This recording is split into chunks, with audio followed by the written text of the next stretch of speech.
Let's talk about a player who's moving, he hopes, in the right direction. Manchester City midfielder Kalvin Phillips, according to The Guardian, close to a loan move to West Ham. We're reporting this as well, Charlie, as I believe your paper is. How do you see this move? Is it a good match?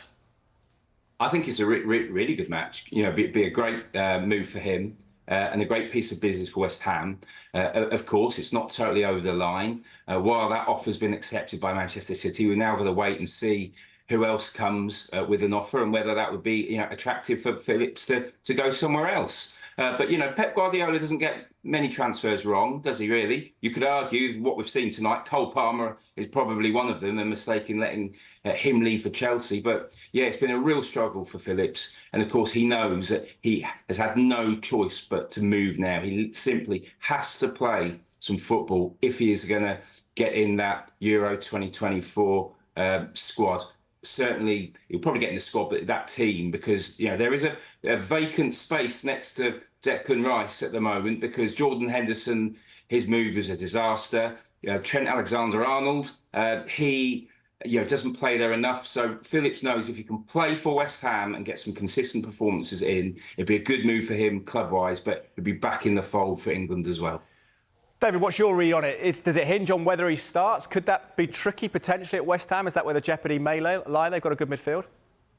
I don't think he'll be making this move unless there's assurances of some description from David Moyes that he will be a regular starter. Otherwise, no doubt there would be other options. And we know that clubs like Juventus have been exploring this situation for quite a while. At this moment in time, they don't have an agreement with Man City.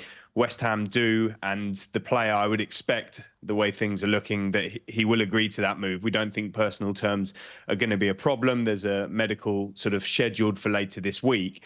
And I do think that it seems the right move for him at this moment. It doesn't sort of appear to be the position that West Ham are in most need of, but clearly, if David Moyes is going to bring him in, he'll surely get the game time in this 6 months running up to the Euros, and then suddenly you've got Henderson and Phillips playing regular football in Europe before the competition. So Gareth Southgate will probably be quite pleased with his options there. But yeah, this is a move that just had to happen. He had to leave Man City. He's not part of their plans for whatever reason, and he's got to get playing. He's 28 years old now, Kalvin Phillips, and he was such a star of England's Euros campaign last time round that this is a massive moment for him and, to be honest, his entire career. Yeah, let's hope he gets those games he needs. Just 2 Premier League starts at Manchester City in that time.